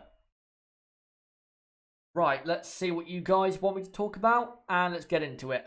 Blue Line King 7, do you think Haas made the right call bringing back Grosjean instead of moving with Hülkenberg? Moving forward with Hülkenberg or someone else, maybe De Vries. Nick De Vries, by the way, has been announced as the Mercedes Formula E driver for the first season of the Mercedes Formula E team, alongside Stoffel Van Dorn, who of course has been in Formula E in the past year or so. So Nick De Vries is off the table. And yeah, with with Haas, no, they haven't made the right call. Again, the only good thing that Roman has offered, I think, in 2019 is feedback for the car and, whether it's doing well, how it handles, where they need to improve. I think Roman has done well in that aspect, but when it comes to qualifying in the races, he simply has not been good enough, in my opinion, to keep a seat. He really hasn't.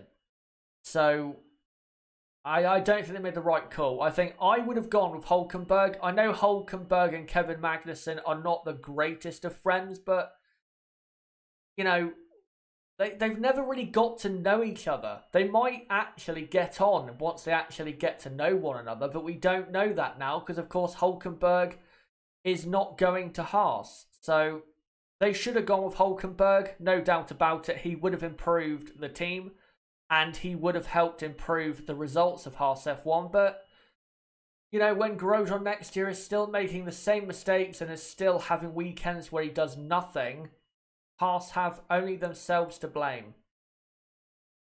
As Max Verstappen looks as though he's warming up for a quali run. We'll see if he actually does one. Right, let's let's take a look at some other comments. Can Albon be in the Red Bull for 2020? Absolutely. Absolutely. What he needs to do is to be not, beating Verstappen or right with Verstappen, but, be within 2.5 to 3 tenths of a second of Max Verstappen, because if he is in, within that lap time, then he will finish on the podium at 2 or 3 races in the rest of 2019. But if he is, like Gasly, a second off the pace, then I think Kvyat will probably take the seat. And to be honest, I think Kvyat should still get the seat at Red Bull, because I think Kvyat has been the best out of Albon, Gasly and Kvyat. I think he has been very good. I think Daniel deserves a second chance at Red Bull. I think he would actually be a very good number 2 to Max Verstappen, because not only I think is he the best out of those 3, he also offers some very good technical feedback, because of course he was the development driver at Ferrari in 2018. So I think Kvyat would absolutely be a good option, but I think from a reputation standpoint for Helmut Marko, I think they are probably hoping that Albon gets that seat and does well enough to, to actually get it. Right, let's take a look at some others here. Ramesh, I think Max has a greater chance to win than Lewis because Max is exceptional during the race. True, but I think the Mercedes will be faster on Saturday, and I think the race result for the top 3 will be decided in qualifying. So I think it is really Lewis Hamilton's to lose. If Verstappen's going to win, he has to get pole position. He has to get pole position, in my opinion, because if Lewis gets pole, I just see Lewis not comfortably winning, but he will win the race by a few seconds. As a Toro Rosso now comes into the pit lane of, I don't know who that is. It's Daniel Kvyat. And then an Alpha behind of Giovinazzi comes in as well. Let me look at some other comments here. Katarina Andrade, Ferrari doesn't have the power to this track. What's going on? Low position considering last race. Well, again, the strength of the Ferrari car is straight line speed. And of course, Monza is the most powerful power circuit there has ever been and there ever will be in Formula 1, because you're on full throttle, I believe, for 84% of the lap. So that's why Ferrari was so quick there. And, at Spa, Austria, where else? Canada, Bahrain, tracks, where power is basically the most important thing. This weekend, it's all about downforce. you know, you can have great straight line speed in the first sector, and yeah, that will help if you're trying to overtake someone. But in terms of qualifying, if you don't have the downforce, then in whatever fight you're in, you're going to do bad. You really are, because you need a lot of grip around this circuit. If you don't have the grip at Singapore, then you are going to struggle massively. Let me look at some other comments. Caldini, what's happening with Kubica and who's taking his seat? Schumacher, question mark. It won't be Mick. If Mick comes into Formula 1, that'll be in the Alpha in 2021. I think it'll be Nicholas Latifi taking the Williams because, again, he has a lot of money. He's quick and quicker than Robert Kubica. So I think it'll be Latifi in the Williams. Sashin, what is the gap between Max and Albon? It is about a second between Max and Albon at the moment, and both on the same compound of tyres. Henry Mole says Ferrari has no good downforce, only speed. That's why they're setting purple first sectors, Ferrari, because the first sector, you've only really got 3 or 4 proper corners. The rest of it is just power. And of course, for Ferrari, that's great because they can then be as quick as, you know, they can be in a straight line or when it comes to power zones. But once they get to the middle and second sector, let me just adjust this picture, they fall off massively. Right, let me look at some other comments. Lorenzo Bailey, Chazza, what the hell are you talking about? You love overreacting when it comes to Ferrari. Well, you know, tell me what I'm overreacting about. If you're talking about the downforce and them not having the third best downforce package this weekend, I don't think you can really disagree with that, because if you look at the current lap times, you know, Charles Leclerc, for example, is only a 10th faster than Carlos Sainz, and Ferrari have way more power or straight line speed than McLaren, and also Sebastian Vettel is only about half a second faster than Sainz. And again, the Ferrari is more than half a second faster in power zones compared to McLaren. So I don't think that's a very blasphemous thing to say. And downforce-wise, I don't think there is many top teams this weekend. If you take away the power differences between all the teams, I think there's only 2 real top teams this weekend. That's Mercedes and Red Bull. Ferrari, downforce-wise, are a midfield team. The only reason they're able to be P5, P6 and around that area is because of the power they have, especially for the first sector. If they didn't have that straight line speed, Ferrari would be fighting Carlos Sainz and Nico Hülkenberg this weekend instead of Alex Albon and Valtteri Bottas. Ramesh, Ferrari basically got their car concept wrong this year. Yep, they did. They got it wrong from the start. It worked, as I said, well at power tracks, but there's not that many power tracks on the calendar. So they were never going to win the World Championship with that car. The car just simply is poor when it comes to the corners. The Juiciest Panda, that's a very interesting name. Do you think that Albon will be in the Red Bull for 2020? I do not think he will be in the Red Bull. I think Daniel Kvyat will continue to put in great performances in the Toro Rosso, and Albon, I think, ultimately just won't be able to get close enough to Max Verstappen. I hope that Albon does improve and, you know, get closer to Max Verstappen, but I think Kvyat will be in the car for 2020, and I think he does deserve it. Does Daniel Kvyat? As we've got 22.5 minutes to go in practice 2, and currently looking at Charles Leclerc on the TV doing his race simulation on the soft compound tyres. Let me look at some other comments here. Irvin Sessendorf, Roman has good experience with crashing the car. He does, he really does. Sashin BS, any chance of rain? I don't think so. I don't think so. And I think also, I don't know if anyone can confirm this, but apparently they seed the clouds to get the rain out of them for this race.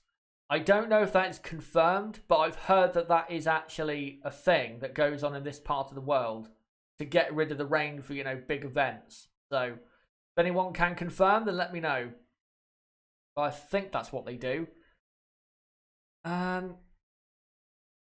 me look at some of the comments. Coxol, Uzun, hello to you. Alan Giel says, no way Max will go to Ferrari with the team making strategy and pit mistakes. Yeah, going to Ferrari right now is something you should not do. Yes, they will improve this car. I think they will. I don't think they're that stupid, surely not, to continue with this car concept and to, not solve the issues they have. The issues they have, Ferrari, is they have, compared to Red Bull and Mercedes, they have no real front downforce, and the rear downforce part of the car is good, but it's not quite good enough. It's not on Red Bull or Mercedes' level. So they've got to improve that. And then, yeah, if you have a great power unit, great. But, you don't have to set your car up to be immense in a straight line when most of the circuits require downforce. I mean, let's look at it. So Australia, China, Spain, Monaco, France, Silverstone, kind of. Hockenheim, kind of. Hungary, Singapore, Russia, Suzuka, kind of. Kota, Mexico, and Abu Dhabi all require good downforce. And then the other races I did not mention require straight line speed. If you set your car up in terms of your design to be only quick in a straight line, then those circuits, you are not going to get the result you want. You're not going to. You're simply not going to. And that's why Ferrari, if this, continues into 2020, will not be contending for a world championship. If Ferrari turn up with a car in 2020 that is basically the same as, the one in 2019 in terms of its deficiencies, its strengths, and, where it's lacking, then again, they will not contend for the world championship because they won't have the car good enough to do so. And also, they will make mistakes at races where they should win anyway because they are professional bottle jobs. So, yeah, going forward, Ferrari's not exactly a great option going forward. I think once we get to, say, 2022, I think Ferrari will really start with Charles Leclerc as their new absolute team leader. That's when Ferrari will really start to get their act together, hopefully. But 2019, it's been a terrible season. 2020 will be better, but I don't think it will bring a world championship. I think 2022 is probably when you can expect Ferrari at the earliest to win a championship. I don't see it coming next year or 2021, I'm afraid. Lorenzo Bailey, you're wrong. Max doesn't have to get pole to win. A good strategy can also work, and a safety car can also play its part. True, but look at the record when it comes to race victories and pole positions.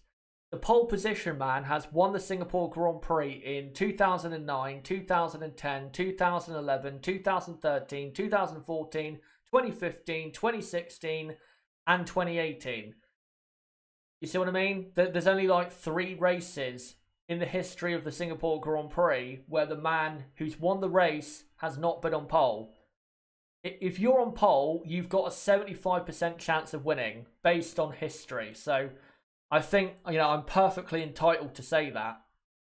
If you get pole, it's similar to, say, Monaco or, the Circuit de Catalunya. That track's also very good record-wise for converting poles to victories. If you get pole at Singapore, you've done most of the job. You just got to get away nicely at the start and you'll be fine, I think. As long as you don't make a mistake or, of course, have a reliability issue.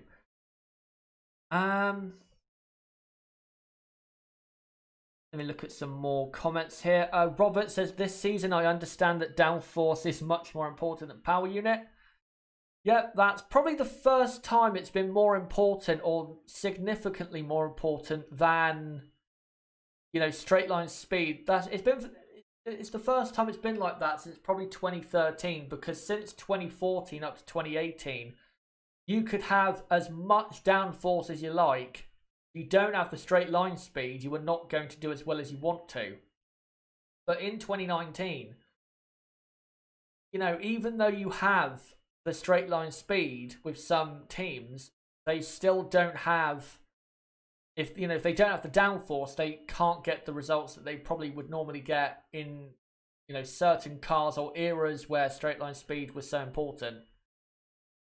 Right, let me find some other comments here. Nation Gurung, Ferrari should go back to the 2017 concept of shorter wheelbase. I agree. I think they should. Because if we go back to 2017, I think that was the best Ferrari car aerodynamically we have seen probably since 2008, was the 2017 car. Because at the high drag, high aero circuits, Ferrari had the best car in terms of, the combination of power unit and aero. In terms of aero, it was probably still Red Bull who had the best aero.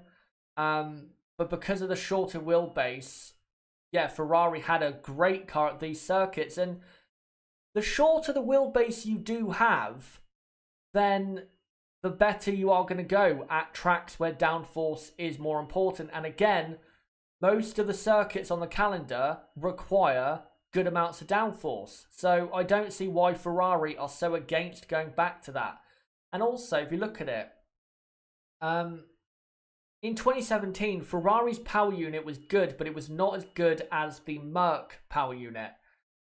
Since then, Ferrari have clearly overtaken and are now the leaders in power output when it comes to all the engine suppliers or engine makers. If Ferrari kept on for 2020 with that, the amount of power they have coming out of the power unit, and made a car that was more aerodynamically efficient and had a shorter wheelbase, it might be an absolute killer combination. But Ferrari just, in the last 2 years, have not got that combination exactly where they need to have got it to go and win the championship. But apparently, I think this was reported about a month ago in Sky Italia, or on a news site in Italy that covers Formula 1 and Ferrari very closely, that apparently Ferrari are going to go back to a shorter wheelbase and are going to kind of copy what Red Bull have done with their car. So if that is true and Ferrari get it right, then yeah, Ferrari will be good next year, but we'll see what happens. Long way to go yet, but I think after the Italian Grand Prix and their victory, I think Ferrari have got to now start concentrating on how they improve for 2020, because I don't see a race victory coming until 2020. Probably the earliest they'll get a race victory, or the next time they'll get a race victory, will probably be Bahrain in 2020. As Alex Albon currently on a race simulation on the soft tyres, as we now have 13.5 minutes to go. Let me look at some other comments here. Lorenzo Bailey, 7 Charles both set their laps on tyres that were 3 laps old, as both of them couldn't get clean laps due to traffic. Yes, they lack downforce, but they still have a decent enough car. Again, I don't think they have a decent enough car. Their car aerodynamically still is not quite top level. It's probably upper midfield level aerodynamically, their car. And it does remind me a lot of 2016 with Ferrari, because in 2016 it was basically the same. Ferrari had a car that aerodynamically was upper midfield, but had the straight line speed to just about put them in the top 3 teams. It's the same case this season. Aerodynamically, upper midfield, power unit wise, they are the best. That's why they're able to compete in the top 3 or top 4 or top 5 positions. And yeah, they did set their laps on older tyres, but I don't think they would have gone much faster than they have. Right, let me look at some other comments with 12 minutes to go. Katrina Andrade, how are the tyres behaving on the track? Well, we won't know until after the session finishes and we get the average lap times for everyone on their race simulations, and then we'll be able to see, especially at the top, who is quick and who is not. I'm guessing Ferrari are miles off the pace, as they usually are when it comes to race pace. And then you've got Red Bull and Mercedes probably very close to one another. So, yeah, I think that's what we'll see at the top. And then in the midfield, it'll be very, very close. But in terms of tyres, you're going to want to start the race on medium tyres.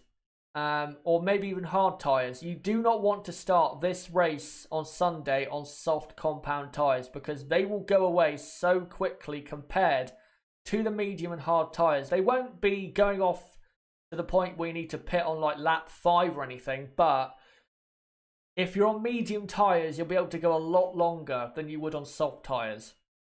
So I'm definitely expecting Lewis Hamilton and Max Verstappen to be qualifying on the mediums, and possibly Valtteri Bottas and Alexander Albon as well. Do you think Charles will stay with Ferrari? Asks the juiciest panda. Yeah, I think he will. I think he'll stay at Ferrari until probably the mid-2020s, because one, where is he going to go? He can't really go anywhere.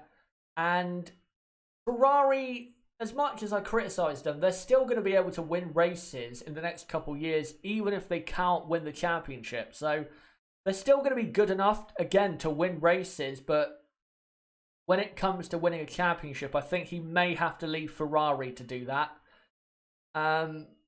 Because if Ferrari don't get the job done in terms of winning a championship by 2024, then I think Charles should probably look at leaving, because, you know, the next 5 years, Ferrari have got to win at least one championship.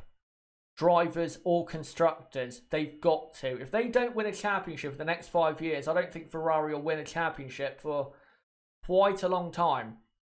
And considering their last title in Formula One was in 2008, they might do a similar thing to what they did from 1983 to 99 in terms of the gap between them winning championships back then of 16 years. It might be a similar case with Ferrari at the moment. They might go a long time between their last championship and the next one. We'll see. Hopefully Ferrari next year can contend.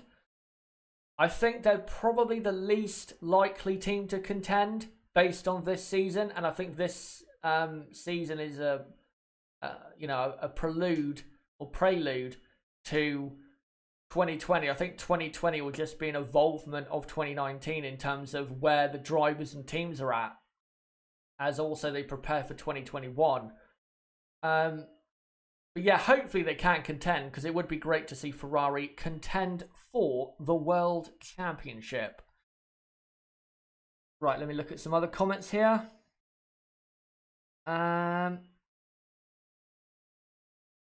Usario, I think it is, says, how on earth is possible that Grosjean has a seat for next year and Hulkenberg does not? Yeah, it is really mind-boggling, isn't it? It's not right, but, you know, that's their decision. And I'm sure they've got some reasons for making that decision, but I don't think they're good enough reasons for him to stay at the team. Let me look at some other comments. Razar, hey Chazza, hello to you. Could Charles Leclerc struggle at Ferrari the way Sebastian Vettel has? Only if Ferrari do not give Charles the car to win. Enough races on a consistent basis in the World Championship. I think Charles will be, in the next 4 or 5 years at Ferrari. That's at least as long as I see him at Ferrari. I think he will be contending for many race victories, in that time. But I think if Charles leaves Ferrari, it'll be because they can't give him what he needs to contend for the world title. That's the only reason Charles Leclerc will ever leave Ferrari, is if they cannot give him a world championship level car in the next 5 years. If they don't give him that, then I don't see why Charles Leclerc wouldn't go somewhere else after, say, 2023, 2024. Right, let me look at some more comments. Guy Man saying it looks like that it is again between Hamilton and Verstappen like last year and in Hungary. Yeah, well, in my preview, I said that. I said it will be between Hamilton and Verstappen for victory and pole. By the way, if you haven't seen my preview that I put out yesterday, then make sure to check it out. It's in the description down below. Yeah, it's, you know, if Hamilton and Verstappen somehow don't win, it will be an amazing thing, because I just don't see how anyone else can possibly think about contending for victory. So, yeah, it's going to be between them two, I think. Let me look at some other comments here. By the way, Jedi Master says 2007 Kimi. I think what he's trying to say there is that is when Ferrari last won the championship. That is indeed their last drivers' championship, but their last official championship is the 2008 Constructors' Championship of 2008. So that is officially their last championship, and yeah, I think that's what you've got to look at it as. Yeah, they haven't won a driver's title since 2007, but their last official title, as Romain Grosjean spins on the entry to turn 3, their last official title was 2008, so we've got to compare it to that. And yet it has been 11 years since Ferrari came out of a season having some sort of success.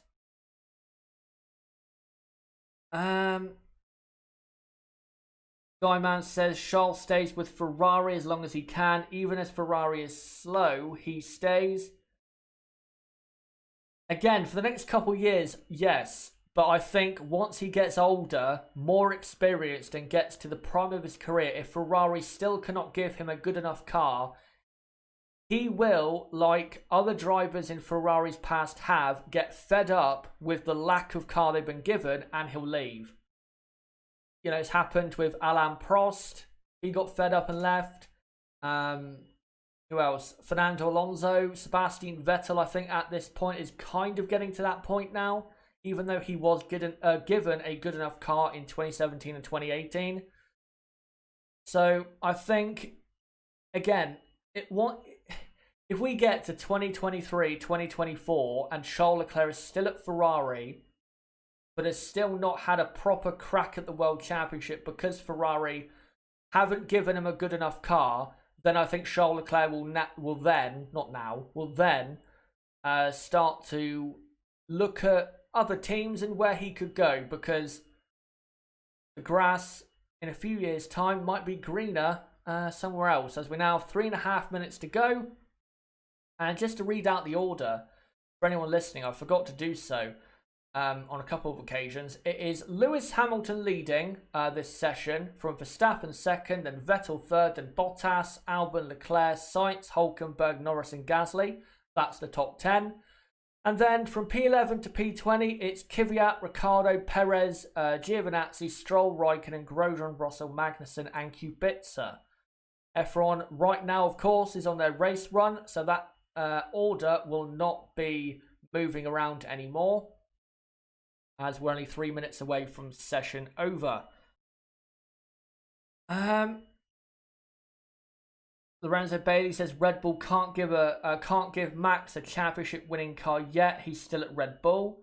Surely he'll get fed up and leave for Mercedes or Ferrari. Well, if Red Bull are not in a position to be anywhere near contending this time next year, then I think Max will look at leaving, because, as you said, he has been there since 2016 and he hasn't been given all around power unit and aerodynamics combined. He has not been given a good enough car to regularly contend for race victories and to contend for his first world title. So if this time next year Max Verstappen does not have a world championship contending or regular race contending car, then I think Max Verstappen should look at leaving, because they really should, Red Bull and Honda, they really should be able to contend a lot next year if they do get the car and the power unit combination right. Because I think, they've got the driver in Max Verstappen. They just need a good enough car on a regular basis for him to contend. And if they get that, then I think Max will absolutely contend for his first world title in 2020, but we'll see. Right, let me look at some other comments here. Guy Man says no, Prost was kicked out. I think he was kicked before he jumped. He was always going to leave Ferrari. He got so fed up with a car that he called I think was it a truck or a pig, something like that. But yeah, he was pushed before he was able to jump. He was always going to leave Ferrari. As we're now into the final 60 seconds of practice 2. And we'll be coming to the end of the stream in a moment. Thank you guys for coming along and offering your comments and talking points. It's been great to, just chat about what's going on and what is going to be going on in the future of Formula 1. And I'll read out this one final comment before I get to the end of the stream and do a quick recap. And it is from Lorenzo Bailey. Ferrari to start on hard tyres to go as long as possible, hope for a safety car and come back at the front runners with much fresher tyres. What do you think? If Ferrari had the fastest car, that might be possible, but because they're not quick enough to start on the hard tyre, to get into Q3 on the hard tyre, that won't happen. Ferrari might be able to get away with a medium tyre to start with, but they will not start the race on the hard tyres because simply they don't have enough pace. If they did, that would be a good way to do the race, but I don't think they have the pace, unfortunately. But thank you, Lorenzo, for commenting a few times, and also thank you, everyone, for, again, offering your comments and offering some talking points for me to talk about with you guys. But let me just do this text, because practice 2 is officially over, and I'll read out the order again. So, Lewis Hamilton has ended up P1 by about 0.2 of a second from Max Verstappen. In third is Sebastian Vettel, about 0.8 off. Bottas is 4th, Albon is 5th, and Charles Leclerc is P6. And then Carlos Sainz is P7. Hulkenberg is P8, Lando Norris is P9, Pierre Gasly is P10. Daniel Kvyat is P11, P12 Daniel Ricciardo, P13 is Sergio Perez, P14 Antonio Giovinazzi, P15 is Lance Stroll, 16th is Kimi Raikkonen, 17th Grosjean, 18th Russell, 19th Magnussen, and last, of course, is Robert Kubica. But when it comes to tomorrow and the current pecking order, what do I think of that? Well, again, I think Lewis Hamilton is the favourite for pole position. He is probably the best driver around this circuit and is the best driver in Formula 1. And his car is absolutely, of course, capable of getting pole position. So I think Lewis and Mercedes are the favourites for pole. Max Verstappen will be close in that fight.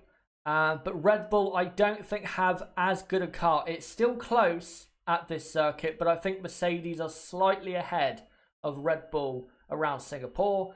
Ferrari are dead slow. We knew this coming into the weekend. They're going to end up probably in P5 and P6 as long as Bottas and Albon get their act together. And then in the midfield, I think McLaren are the best of the rest after the top 3 teams. Then it's probably Renault at the moment in 5th.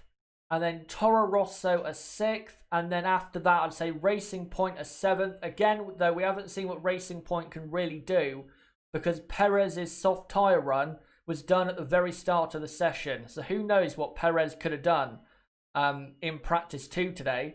And then Alfa and Haas are dead slow and actually look like they'll be racing Williams this weekend. And Williams might actually have someone to race this weekend. But that's what I think of the pecking order, and hopefully tomorrow's qualifying is very exciting, and normally it is around this circuit.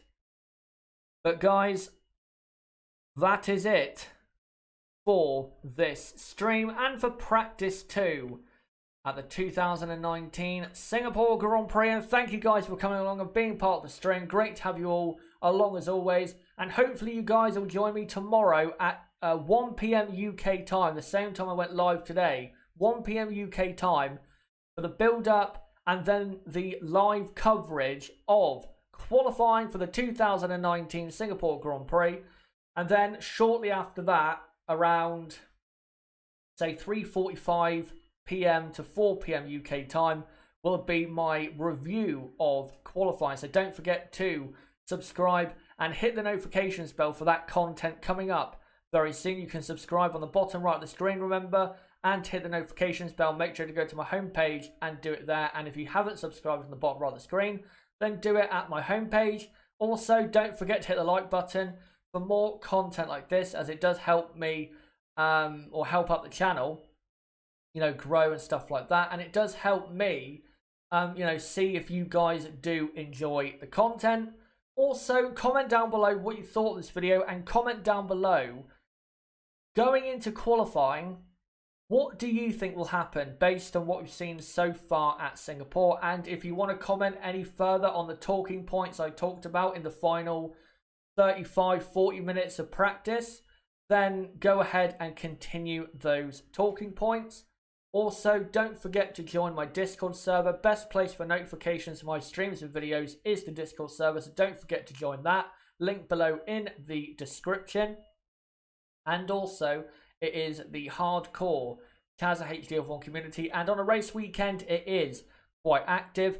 Also, don't forget to hit the like on my Facebook page. That's Chazza HDF1 on Facebook. Follow me on Twitter at Chaz6110, and check out my website ChazzaHD.com for more content like this. But guys, until qualifying tomorrow live here at 1 p.m. UK time, it has been me, Chazza HD. Goodbye.